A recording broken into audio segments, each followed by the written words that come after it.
cómo le gustaban los cómics, cómo le gustaba hacer fotografía en 3 dimensiones, cómo le gustaba enamorarse de todo. Era desde luego una especie de champollion, siempre trabajo febril, aunque con la mirada, ya decía, sosegada, tranquila. Fernando Jiménez del Oso fue el epicentro de la divulgación sobre el misterio. Todos giramos en torno a él, todos supimos más gracias a él.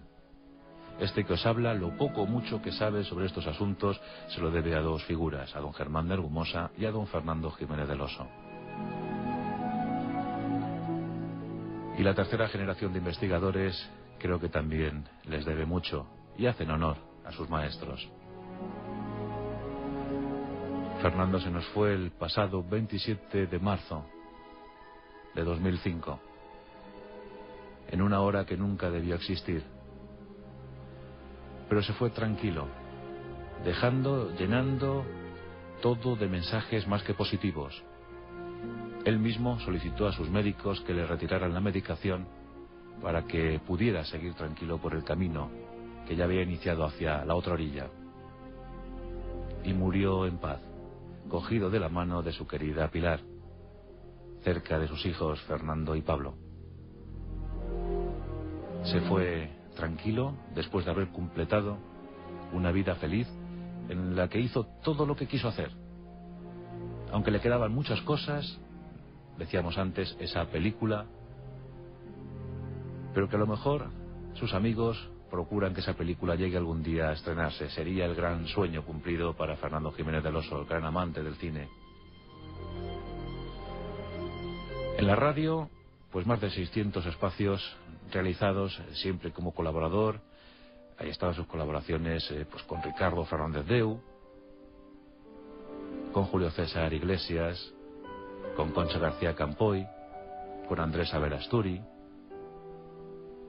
Colaboró con todos sus amigos y por supuesto en Turno de Noche y en La Rosa de los Vientos. Yo quiero muchísimo, siempre querré a Fernando Jiménez del Oso por determinados gestos que ha tenido conmigo, con el equipo, siempre amable, siempre entregado, siempre entusiasta. En Turno de Noche nos visitaba con frecuencia, abríamos los micrófonos para que los oyentes le preguntaran todo lo que quisieran. Él nunca rehusó responder una pregunta, pero en especial hay una noche que recuerdo con emoción. Fue aquella famosa alerta OVNI, las alertas OVNI que fueron inauguradas por Antonio José Alés en los años 70 también, en aquella edad de oro. Bueno, pues nosotros en 1997, el 5 de julio, nunca se me olvidará, conseguimos crear mucha expectación porque por entonces ya había nacido al gran público el fenómeno Internet y se retransmitió. Era la primera vez que una alerta OVNI se retransmitía por Internet. Tuvimos más de 1 millón de seguidores esa noche. Es difícil calibrar esto, pero cuando te dicen que en un EGM tienes tantos, pues vale, puedes decir, bueno, hemos tenido suerte, pero cuando ya lo puedes constatar, cuando es tangible que más de 1 millón de personas siguieron esa alerta OVNI, que apareció hasta en los mensajes de la Coca-Cola, que hubo 64 reportajes, artículos en prensa, que hasta el diario Bild alemán nos dedicó la contraportada, 450 grupos organizados. Bueno, pues estábamos ahí todos los amigos, algunos de ellos ya no están entre nosotros, el caso de Antonio Rivera, Emiliano Betancourt y ahora Fernando. Bueno, pues Fernando, a pesar de algunos inconvenientes, me prometió que iba a estar a mi lado esa noche y ahí estuvo, en compañía de otros. Un jovencísimo Bruno Cardeñosa que apuntaba de forma febril cualquier acontecimiento sobre las 42 incidencias que tuvimos esa noche. Manuel Carballal, Lorenzo Fernández, Iker Jiménez, Enrique de Vicente, que también organizó aquella noche con nosotros, Jesús Callejo, Javier Sierra, todos jovencísimos en aquel momento, todos ilusionados, y Fernando los miraba con orgullo como diciendo, bueno, hemos sembrado bien, aquí están estos niños que seguramente van a recoger el testigo. Pues yo esa noche se le agradezco especialmente a Fernando Jiménez del Oso, porque estuvo ahí a mi lado, y luego después, para nuestro disfrute, para nuestro privilegio, en La Rosa de los Vientos.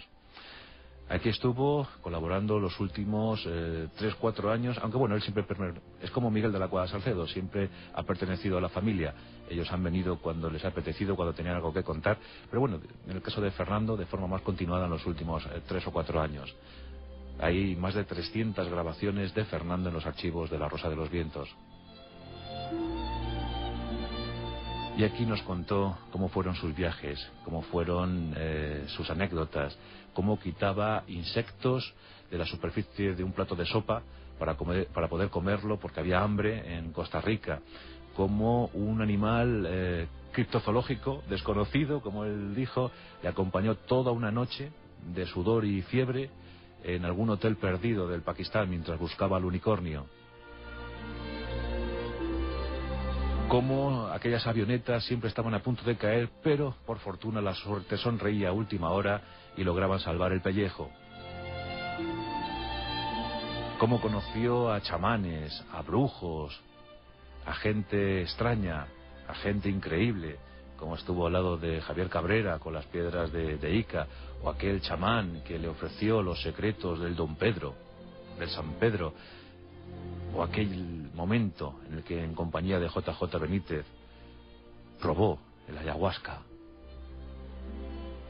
Qué mareo cogió, con qué desagrado me contaba aquella experiencia, diciendo qué mal lo pasé. Era único, cómo nos presentó a un tal Gasparetto, un maravilloso psíquico capaz de pintar majestuosas obras de arte. Todo siempre acompañado por la música de Yanni. Pero la imagen que me queda de Fernando, además de verle en Petra, en aquellas tumbas tremendas de los nabateos, la imagen que me queda es a mi lado, en el estudio de Onda Cero, mirando bonachón cómo hacíamos el trabajo, el pequeño equipo de La Rosa de los Vientos, o cómo acariciaba a mi pequeño hijo Alejandro. Pues bueno, esas son las imágenes que al final te quedan, ¿verdad? Tienes a Fernando en Egipto, ante la pirámide de Keops, en la célebre Petra, la ciudad roja de Jordania, en Machu Picchu, en el Valle del Silencio. Lo tienes ante todos esos monumentos de la antigüedad, esos enigmas de la antigüedad, pero al final lo que te queda es el amigo Fernando, el hermano Fernando.